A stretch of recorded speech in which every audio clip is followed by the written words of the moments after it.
Price lord. దేవుని పరిశుద్ధ నామాన స్తుతి కలుగునుగాక. దైవ వాక్కు అనే డైలీ కార్యక్రమానికి ప్రేమతో మిమ్మల్ని ఆహ్వానిస్తూ ఉన్నాం.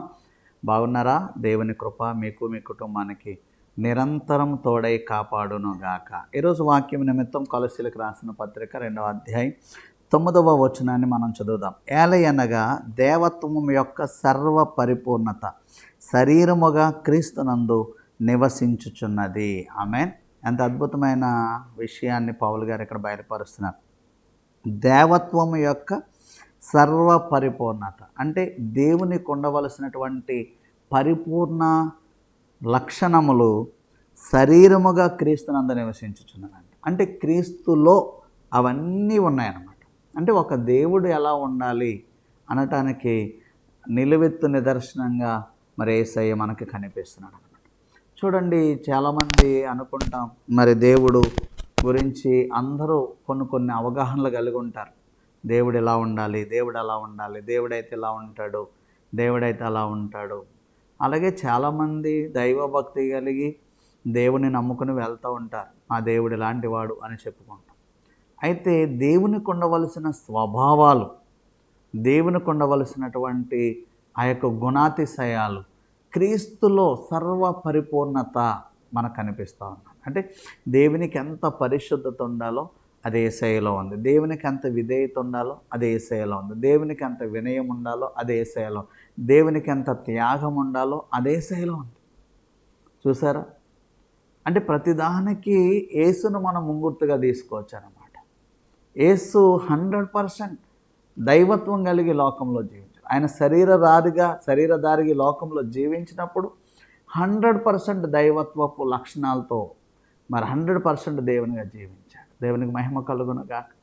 సో క్రీస్తే మాదిరి. అందుకే ఆయన చెప్పారు కదా, నా యందు నేను ఒక మాదిరి ఉంచి వెళ్ళాను, నా అడుగు జాడలో నడవవలెనని ఒక మాదిరి ఉంచి వెళ్ళానని మరి యేసుప్రభువు మాట్లాడతారు. ప్రియమైన దేవుని బిడ్డలారా, మరి దేవుని గూర్చిన స్వభావం, దేవుని గూర్చిన లక్షణాలు మరి సర్వ పరిపూర్ణత యేసులో నివసిస్తూ ఉన్నది అన్న విషయాన్ని మీరు జ్ఞాపకం చేసుకోవాలి. గతంలో మనం విన్న ఎఫెసీయులకు రాసిన పత్రికలో కూడా అన్ని నామముల కంటే, అన్ని ప్రభుత్వాల కంటే, అధికారాల కంటే, ఆధిపత్యము కంటే అండి సమస్తము కంటే ఎంతో హెచ్చుగా ఆయన నామాన్ని తండ్రి హెచ్చించాడంట.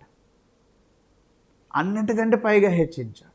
ఎందుకంటే ఆయనలో ఉన్నటువంటి ఆ దైవ లక్షణాలు, ఎందుకంటే 100% ఆయన దేవుడు గనక. దేవునికి స్తోత్రం కలుగునుగాక. హల్లెలూయా. చూడండి, అన్నిటికంటే ఒక పరిపూర్ణమైన స్వభావం యేసయ్యలో చెప్పాలంటే పరిశుద్ధత అండి. అతి పరిశుద్ధుడు ఆయన, ఏ పాపము లేనివాడు ఆయన. ఏమంటే ఆయన పరిశుద్ధత అంత గొప్పది. ఈ లోకంలో ఎంతోమందిని మనం చూస్తాం, కానీ పరిశుద్ధత కలిగిన దేవుణ్ణి మనం ఎవరిని చూడం. ఆయన ఈ లోకంలో జీవించి కూడా ఎలా జీవించారంటే ఏ పాపం అంటకుండా నాలో పాపం ఉందని ఎవడు స్థాపించగలడు అన్నారు. పరిశుద్ధంగా నీతిగా ఆయన జీవించారు. సో సర్వ పరిపూర్ణత, దేవత్వం యొక్క సర్వ పరిపూర్ణత ఆయనలో మనకు కనిపిస్తుంది. అంటే మనం ఆరాధించుటకు అన్ని విధాల యోగ్యమైన అర్హత కలిగిన దేవుడు యేసుక్రీస్తు ప్రభువారు. కాబట్టి ఆ యోగ్యత కలిగిన దేవుని వైపు చూస్తూ, ఆ పరిశుద్ధుడైన దేవుని వైపు చూస్తూ 100% సర్వ పరిపూర్ణత కలిగిన దేవుని వైపు చూస్తూ, అంటే ఏ లోపము ఆయనలో కనుగొనలేము, ఏ లోపం ఆయనలో కనుగొనలేము.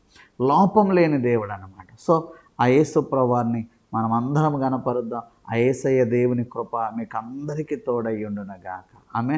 పరిశుద్ధమైన తండ్రి, నీకు వందనాలు. ఈ ఉదయకాల సమయంలో విన్న ఈ మాట హృదయంలో భద్రపరుచుకుని ప్రభువా నాయన, అయా తండ్రి 100% నాయన తండ్రి మీలో ఉన్న దేవ లక్షణాలు కలిగినటువంటి ప్రభా ఆ యొక్క స్వభావాన్ని గుర్తించి నీ వైపు తిరిగినట్లుగా సహాయం చేయండి. విన్న ప్రతి ఒక్కరిని దీవించండి, వారి కుటుంబాన్ని, వారి బిడ్డలను దీవించి బహుగా ఆశీర్వదించి అయా అత్యున్నతమైన దీవెనలతో తృప్తిపరచమని యేసు నామంలో ప్రార్థించి అడిగి వేడుకొనుచున్నాము మా పరమ తండ్రి. ఆమేన్. God bless you.